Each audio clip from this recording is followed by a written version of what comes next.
This is truly amazing. Here's a dog who's been hit by a car trying to cross the road. There he is trying to cross the road, and he gets hit and is now just lying in the middle of this busy highway, and a second dog spots him and tries to get over to him.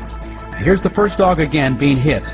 He's lying there in the middle of the road, busy time of the highway, and here comes the second dog, who grabs him not with his teeth, but actually gets him with his paws around his neck and drags him in the middle of all this traffic off the road to safety, little by little, inch by inch. Finally, some workers spot the dogs and come over and help them.